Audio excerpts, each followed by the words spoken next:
Don't take a break from your household duties just because of a funeral. Sarah, who poured a bucket of water on me when I was in my third trimester and then went on about how right she was being incredibly selfish. Brian, on the other hand, just watched her and didn't even try to help me. I'm done. I don't need you anymore. I have others who are on my side. You'll regret this. Just wait and see. My name is Christina, and I'm a 50-year-old who runs a shop specializing in organic sweets. When I first started my business, the word organic wasn't even that well known, and we didn't get many customers. However, recently, maybe due to the increasing number of kids with allergies, the demand has grown significantly. Thanks to that, my shop has been doing pretty well. Looking back, a lot happened before I could open this store, but I feel like all my hard work has paid off. I'm here. It was about 10 years ago. Early one morning, with a line that sounded like something a new girlfriend would say, my mother-in-law, Sarah, showed up at our house. There was no prior notice about her visit. She just showed up completely out of the blue. Sarah, what brings you here all of a sudden? Am I not allowed to just drop by? No, that's not what I meant. I thought to myself that it's a bit inconvenient when she shows up unannounced, but I couldn't say that out loud.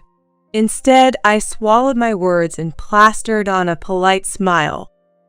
How many daughters-in-law out there are genuinely happy when their mother-in-law shows up unexpectedly? At least I'll never be one of them. What's going on, Mom, this early on a weekend morning? While I was at a loss for how to respond to Sarah, my husband, Brian, chimed in, sounding slightly annoyed. You always make me feel like a burden. We're not doing that. Brian answered, looking flustered. His eyes darted around nervously.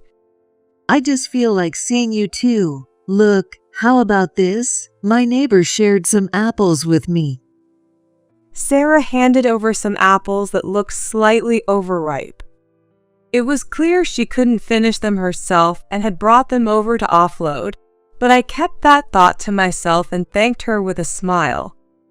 And then, you see, while I was at my neighbor's. The moment Sarah arrived at our house, she started snacking and launched into an endless conversation. The content was mostly about her relationships with people, but with so many characters popping in and out, I honestly had no idea what she was talking about.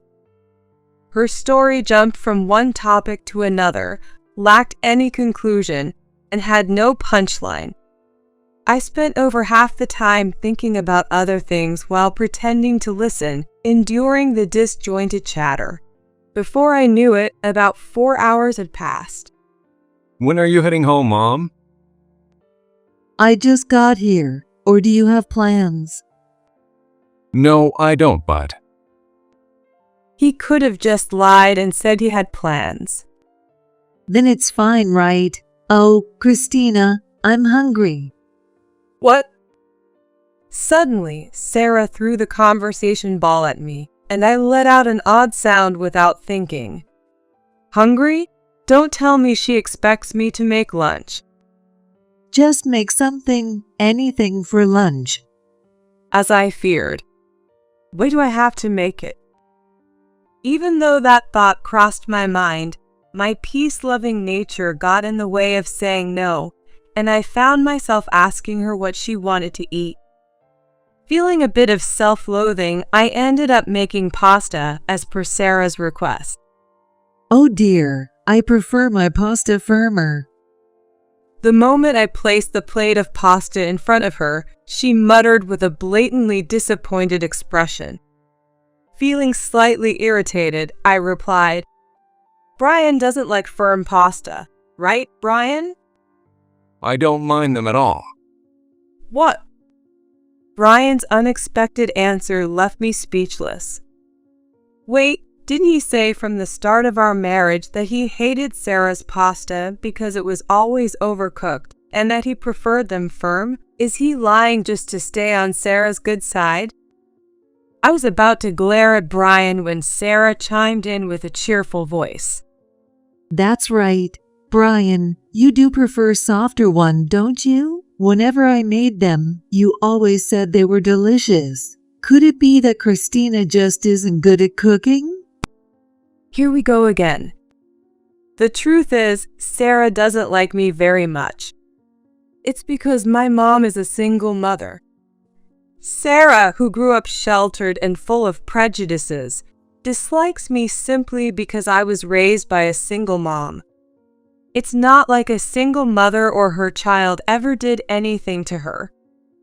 She just has baseless prejudices against single-parent households, calling them poorly brought up and other such nonsense.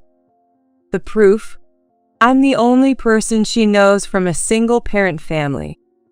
In other words, her opinions are entirely based on unfounded assumptions.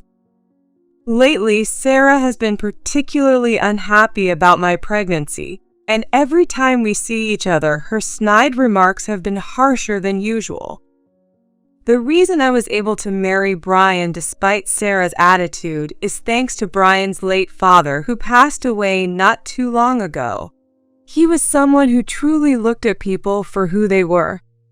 If he had been as full of prejudice as Sarah, I probably wouldn't be here today. So, as you might expect, Sarah and I don't get along well. Of course, since I've kept my distance, I haven't had to deal with any outright bullying from her. But whenever we're in the same room, there's always an uncomfortable tension. And whenever that tension arises, Brian inevitably takes Sarah's side. When we first got married, he seemed to support me more often. But ever since his father fell ill, this has become the norm. Maybe without his father around to support me, Brian decided it was no longer worth the trouble to side with me. I understand that he wants to avoid the hassle of arguing with Sarah, but I think he could stand up for me a little more. Still, since we don't see Sarah very often, I've convinced myself that this much tension happens in every family to some degree, and I've managed to let it slide. So, Mom, aren't you going to head home? But now, after having lunch, watching reruns of an afternoon drama, and the clock ticking past 7 p.m., Sarah still wasn't showing any signs of leaving. She had arrived at 8 a.m., and by now, she was even starting to prepare for a bath in her house. Do I have to leave? Her unexpected counter-question left both Brian and me stunned. No, that's not what I meant, but... Brian, instead of just honestly saying it would be inconvenient, kept glancing at Sarah's expression and couldn't bring himself to speak his true feelings. You were all set on getting her to leave earlier, weren't you? I was, needless to say, getting annoyed. That's great. Then it's fine, isn't it? I'm so glad I brought a change of clothes. Even as Sarah beamed with satisfaction, I couldn't help but speak up. Just for tonight is fine, but staying beyond tomorrow is going to be a problem, okay? Sarah's face stiffened at my words. Meanwhile, behind her, Brian was making a gesture of gratitude toward me. If you're grateful, you should have said it yourself. Well, we'll cross that bridge when we come to it. Sarah brushed it off with a forced smile. What? I let out a startled sound, but Sarah didn't seem to notice or care. And from that day onward, Sarah started living in our home. Of course, I tried multiple times to get her to leave, but every time, Brian would side with her. Well, it's just for a little while, right? She said she'll leave eventually. With those words, Brian allowed Sarah to stay. After all, this house is in Brian's name. If he gave her permission, I had no power to oppose it. At first, Sarah said she'd leave eventually, but gradually she stopped mentioning it and began filling our house with her belongings, acting as if it were her own home. At this point, there was no way to make her leave. I completely lost control of the situation. I regretted it. Since Sarah started living with us, she stopped hiding her selfishness. I want to take the first bath. I don't want to go in after Brian, all sweaty, or a stranger like Christina. You two have bedrooms, don't you? I've been stuck in the living room the whole time. Give me a room. I don't mind swapping with Christina. Hey, I want to go shopping. Christina, drive me. If she were a 5-year-old, her childishness might have some charm, and I could overlook her selfishness. But she's 65 years old. No matter how much I tried to soften my perspective, I couldn't see her as endearing. In fact, her excessive selfishness lately had reached a point where just seeing her annoyed me. What's worse, her demands were almost always directed at me. A home that should have been my place of peace had turned into a hostile environment, and completely exhausted, I turned to Brian for this conversation. Hey, can you ask Sarah to go back to her house? It's not like she sold it or anything, right? Why is she suddenly trying to live here? Leaving her house empty isn't safe either. Well, you know Mom has her reasons. Reasons? At my words, Brian made an awkward face and scratched his head. It's a gesture he often does when he doesn't want to answer. In other words, it's probably not a significant reason. Or maybe he's just making something up to dodge the issue. Hey, answer me. I pressed him for a response. Well, you know, it's only been 6 months since Dad passed away. Mom must be lonely staying in the house alone. I guess it was easy for her to come here since we live close by. Still, her staying here is a problem for me. I hate to say it, but we don't exactly have a harmonious mother-in-law and daughter-in-law relationship. Honestly, this situation is stressing me out. Come on, you'll get used to it eventually. Do you really think getting used to stress is a good thing? Let's just drop this topic. Oh, by the way, my coworker yesterday. Don't change the subject. Man, you're no fun. Just cool your head a bit. Once you get used to it, it won't seem like a big deal. Brian walked away as if I were the one in the wrong. It won't seem like a big deal. How can you say that when you don't even understand how I feel? I barely held back the urge to yell. If it hadn't been late at night, I might have ignored the neighbors and screamed at Brian or thrown something at him. I was undoubtedly carrying far more stress from dealing with Sarah than Brian realized. One day, we were set to gather at Sarah's house to distribute mementos from Brian's father. Brian's brother, Kevin, and sister, Diane, had arrived earlier. Naturally, they were surprised when Sarah wasn't at her house and instead stepped out of her car. Has Mom been staying over at your place? I've just been staying with Brian lately. They suggested that we might as well live together. Oh, I see. I didn't miss the brief look of tension that crossed Diane's face at Sarah's words. She must have realized it was a lie. I don't know when or why it started, but Diane has been avoiding Sarah ever since I married into the family. Unless it's for an event where attendance is absolutely necessary, Diane never shows up in front of us. Sorry about that. I guess it would make more sense for me to stay with you, being the eldest daughter. Oh no, I never thought that at all. Really? But if you ever feel lonely, just let me know. I'll come visit anytime. Diane exchanged words with Sarah, her tone accompanied by a dry laugh. Sarah seemed to like Diane, but Diane's feelings clearly hadn't changed, even as the years passed. Well, once a rift forms, it's hard to repair, even within a family bound by blood. If that's the case, how could a relationship between a mother-in-law and daughter-in-law ever be fixed once it's broken? While I was preparing drinks and questioning myself internally, Kevin spoke to me. Christina, let me help. Oh, Kevin, it's fine, really. You've come all the way from the farthest place. You should relax. No, it's fine. If I'm having coffee in my own home, I should make it myself. You're the one who should be taking it easy. You're pregnant, after all. Unlike useless Brian, Kevin is so thoughtful. Where's Lily today? She had work and couldn't make it. I see. Lily is Kevin's wife. I've only seen her a handful of times since Kevin got married. She seems to have a busy job, but from what Kevin says, they go on trips together often. So part of me wonders if she just doesn't want to come to this house. I don't know if it's my place to say this, but why not stop living with Mom? Kevin's sudden serious tone caught me off guard. Even Brian, who's been by my side every day, never said something like that. So hearing it from Kevin, whom I hadn't seen in months, was unexpected.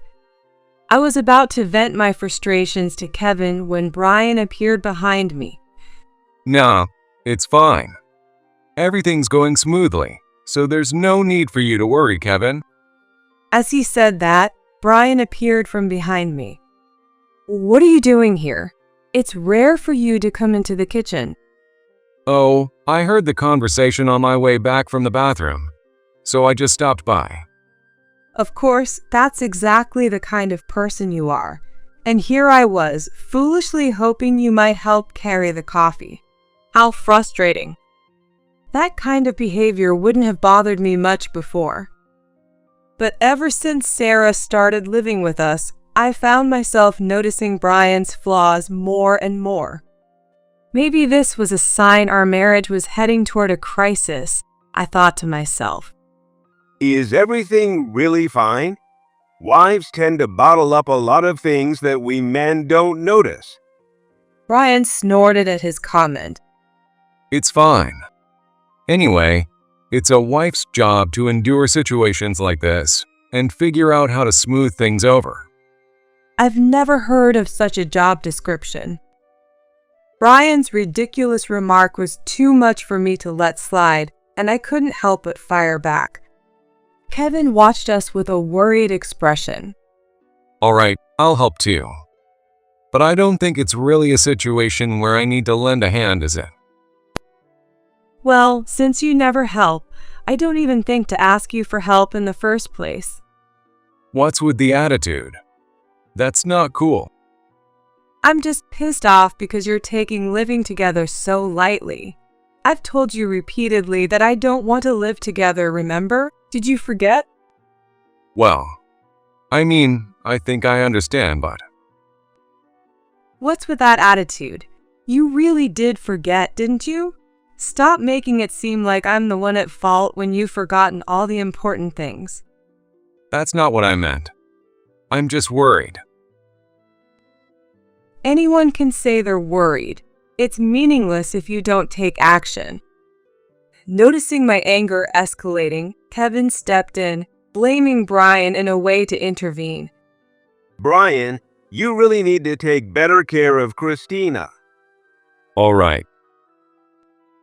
Brian muttered, looking embarrassed. What exactly did he understand? I still felt like pressing the issue, but in consideration of Kevin, I decided to stay quiet. Today, there's not much for the side dishes. Just because you were busy with the mementos doesn't mean you can slack off. As a full-time housewife, I expect you to focus more on your duties at home. That night, Sarah complained while reluctantly eating dinner I made. With every bite, she made sure to sigh and give an obvious impression that it wasn't good. I was used to this scene by now, but something about it felt different this time. Mom, can you stop with that already? What? Brian, perhaps influenced by my conversation with Kevin, suddenly said something that sounded like he was playing the role of the righteous son. Both Sarah and I were a bit surprised. So you can say things like that now. Christina worked hard to make this. You should at least say thank you first. What's up with you? Since when are you like this? I almost burst out laughing at Sarah's words. If I only listened to Brian's comments, he seemed like a completely different person. Brian had only thanked me for my cooking when we were newlyweds. Embarrassed, Brian blushed as he responded to Sarah's comment. Anyway, no more selfish behavior like that. I hope this helps improve things, even just a little. The next day, when I came back from shopping, Sarah wasn't in the living room. Usually at this time, she's glued to the reruns of her drama. I wonder what happened. I thought to myself as I looked at the living room table and was taken aback. There was a large message written on a white sheet of paper. As I picked it up, it read, "I'm sad I raised such a son. You should respect your elders more. After all I've done for you since you married Christina, you've changed." There were angry words written about both Brian and me. Some of the messages even said, "If you come apologize, I might forgive you." In summary, every message was telling us to treat Sarah better. Seeing nearly 30 sheets of paper scattered around or taped up, each with these messages, was truly chilling. It felt like a scene from a horror movie. What's worse, I heard the sound of things crashing from our bedroom on the second floor, possibly because she realized I was home. Rushing to the room, I found Sarah wrecking our personal belongings and furniture, throwing things around. "Hey Sarah, what are you doing?" Shut up. You'll feel the pain in my heart. You too hurt me. Do you hear me? Remember this. You hurt me, this fragile, delicate old woman. You're the worst. I desperately tried to restrain Sarah, but it was like she had some superhuman strength. Definitely not the strength of someone in their 60s. After being scratched and bitten here and there, I finally managed to stop her. At least the baby was fine, which was the only consolation. As for me, I was completely battered. "If you do something like this again, I'll call the police." Go ahead and try. Then I'll just tell them you've been abusing me. Abuse? Who's the one abusing who? How scary. Don't yell at a poor, fragile old woman. What if I have a stroke and die? What will you do then? How irritating. I was so angry at Sarah's attitude, pretending to be a weak, elderly woman only when it suited her, that I almost wanted to raise my fist. Still, if I actually did that, it would play right into Sarah's hands. Even though it was a family issue, it wouldn't be surprising if we ended up needing the police. In the end, Sarah barricaded herself in our bedroom, and as soon as Brian came home, she lied and explained the events of the day. Christina was being mean to me, so I had to fight back. Brian seemed to realize it was a lie, but maybe he was tired of dealing with it. So for some reason, he started lecturing me. You really should be kinder to Mom. After saying that, he quickly took a shower, went to bed without eating, and fell asleep. He clearly planned to leave all the trouble to me. After that day, Sarah seemed to think she had Brian's support and began treating me with a triumphant, almost smug attitude as she started bullying me. The methods hadn't changed, and it wasn't that the bullying got worse, but her energy was clearly different. This shift in Sarah's behavior was more painful to me than the increased bullying or direct attacks. It felt as though I was being told that I had no one on my side, and the situation could only get worse. One day, the word divorce that had been flickering in my mind began to grow larger, and on that day, my beloved mom passed away. She had been battling illness, so I had prepared myself for it, but it was still shocking that she passed away without even being able to see her grandchildren. At least, I wanted to send my mother off properly as her daughter. I thought to myself and told Brian that I wanted to spend time alone with my family, so I had the funeral without inviting his family. I wanted to say goodbye to my mom with a peaceful heart. After the funeral at my parents' house, when I returned home, I was met with a bucket full of water. My clothes were soaked instantly, and I could hear Sarah's laughter. I wondered if she was angry because I didn't invite her to the funeral. It's the middle of winter, and cold water would be freezing, right? This is your punishment for going out without making any food. I blinked in surprise at Sarah's words. What? Over something like this? I thought I put the prepared side dishes in the fridge. Heating them up is part of the job, right? You're slacking off. Or do you want me to eat cold food? You terrible wife. Are you angry because I didn't invite you to the funeral? What are you talking about? I wouldn't want to go to the funeral of a shameless person who had a child out of wedlock. Are you telling me not to go to my own parents' funeral? Since you're married, your parents are me now. Don't ignore them and take a break from household chores just for a funeral. Sarah yelled loudly, as if she were in the right. Behind her, Brian gave a wry smile and apologized with just a gesture. That's it? I'm carrying your child right now. Wait, expecting anything from Brian was probably the real mistake. I was so angry and disappointed that I almost collapsed on the spot. But just then, Sarah roughly yanked my arm. Come on, stand up. Get over here. Wait, just a minute. My soaking wet clothes clung to me, and I couldn't resist properly.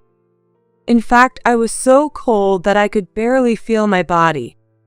Reflect on what you've done here. Saying that, Sarah shoved me into the storage shed. The shed with no sunlight felt even colder than being outside. Stop. No. Shut up. Ignoring my screams, Sarah locked the door to the shed. Now it could only be opened from the outside. I didn't want you to be pregnant. I didn't want someone like you, from a single-parent family, becoming part of my family, and now there's a grandchild with your blood running through their veins. Just collapse right there. As I reacted to Sarah's cruelty, part of me thought how awful it was, but another part whispered, "Did you really think she was kind?" In the shed, which was clearly colder than outside, my soaking body felt like ice. What should I do? For a moment, I was overwhelmed by despair, but then I quickly realized one possibility. The first and last time, let's try reaching out to someone. No kidding.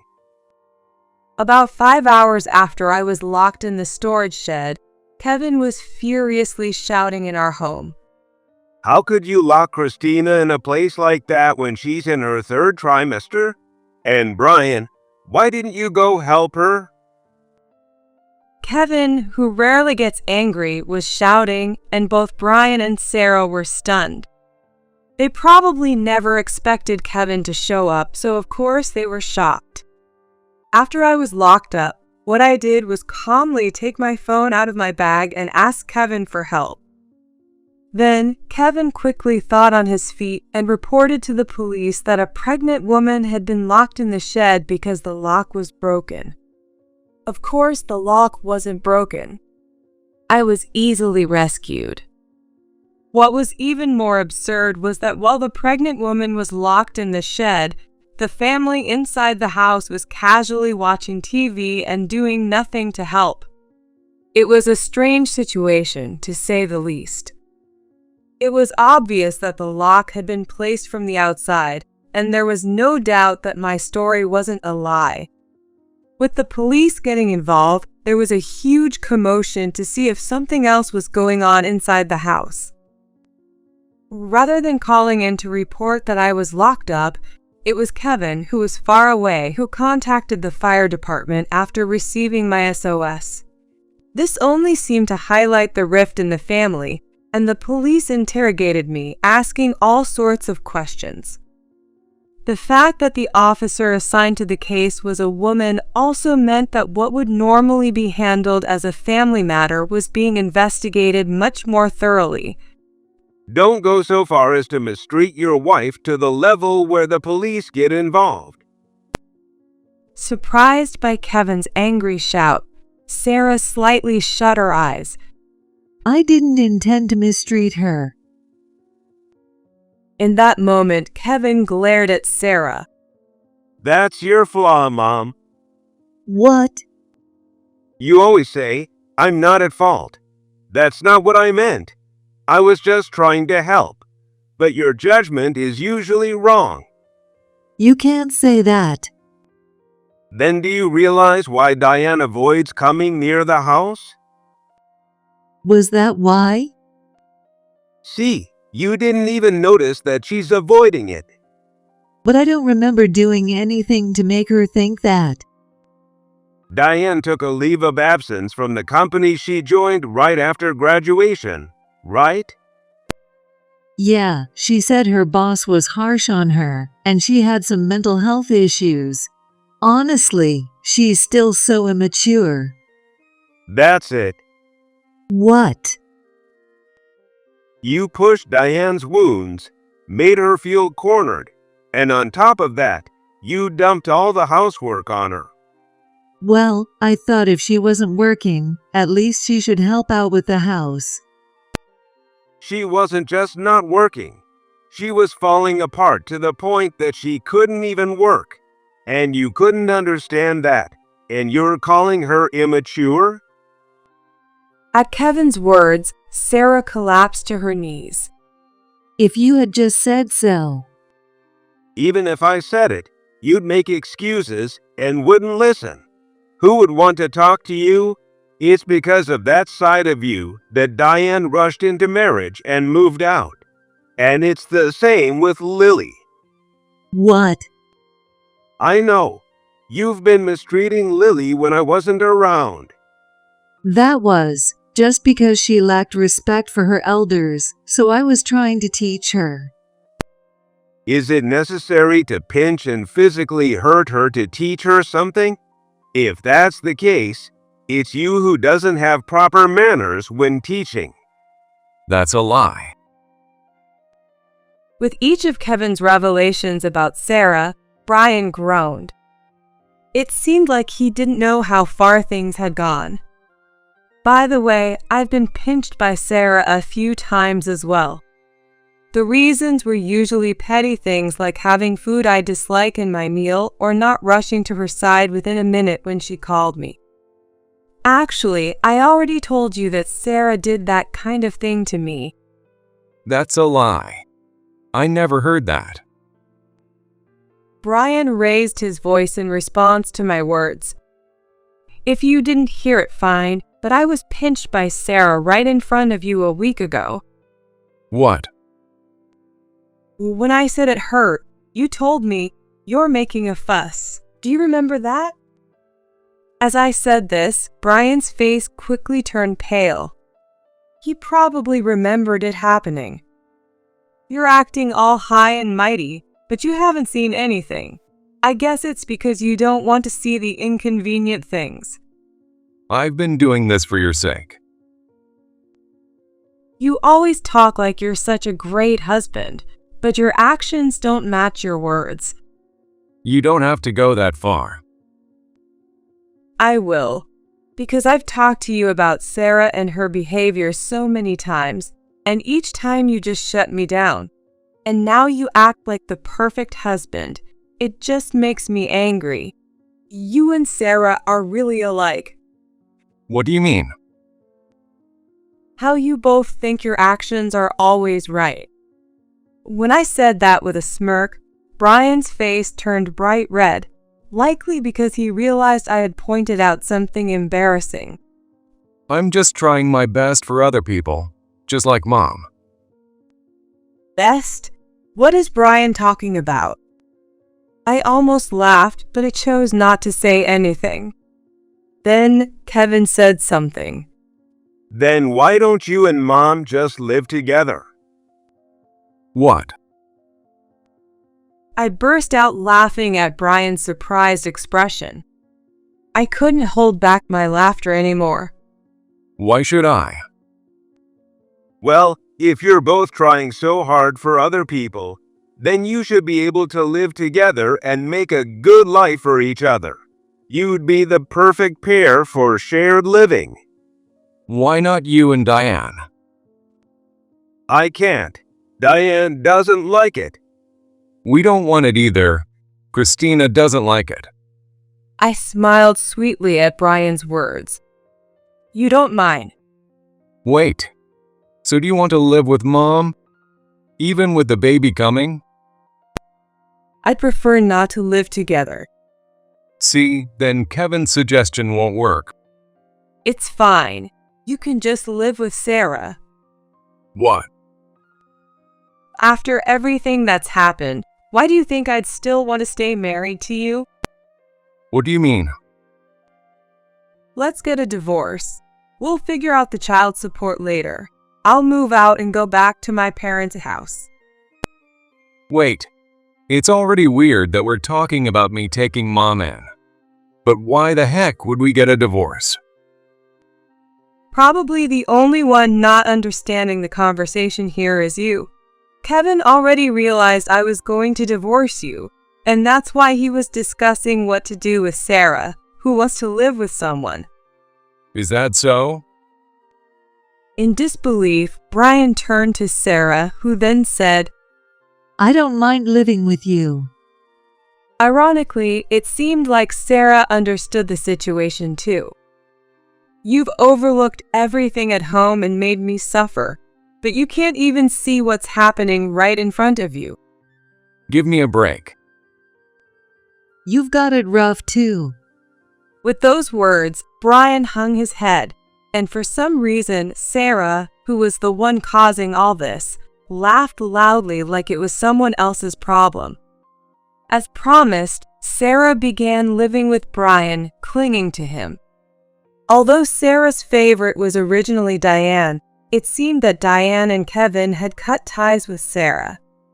Because of this history, it seemed that Sarah had realized she could only rely on Brian now. Meanwhile, Brian repeatedly suggested that I reconsider the divorce. And it made sense. If he were left alone with Sarah, he would have to bear all her selfishness on his own. Brian, who has a job, didn't have the time or energy to indulge all of Sarah's whims, and unable to get her way, Sarah was becoming more and more difficult with him. As a result, their relationship had become the most strained it had ever been. Yet she still refuses to stop living with him, which is quite amusing. It seems like Brian wants to run away. When I came back home, Brian probably thought things would get a little easier, but there was no way I was going to return.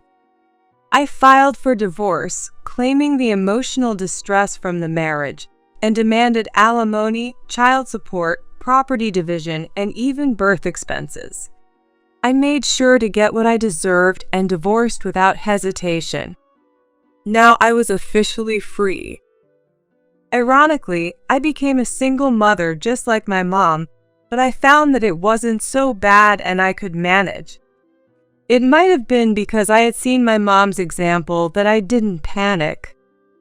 The biggest challenge was finding a job while raising my child, but I was helped greatly by the support around me, including government assistance and the opportunity to return to the candy shop I worked at before my marriage. Then, Just as my daughter was starting elementary school, I was able to open my own shop. By the way, it wasn't because I had always dreamed of owning a shop or had been steadily preparing for it. I didn't have much experience or knowledge, so the process to get it up and running was full of struggles. But when I thought about my future, owning my own shop meant that if something happened with my child, it would be easier to take time off. And if my child ever wanted to, I could pass the shop on to them in the future. Of course, there were downsides, but after considering everything, I decided to go ahead with opening it. It seems that my daughter also enjoys baking, and she's been saying that she wants to become a pastry chef in the future, so maybe it's not such an impossible dream. Lately, we've been making sweets together every time I have a day off. I'm a little proud of how her decorating skills have been gradually improving. Am I being a proud mom? I just hope I can be the kind of mom who can leave something behind for my daughter, no matter what form it takes.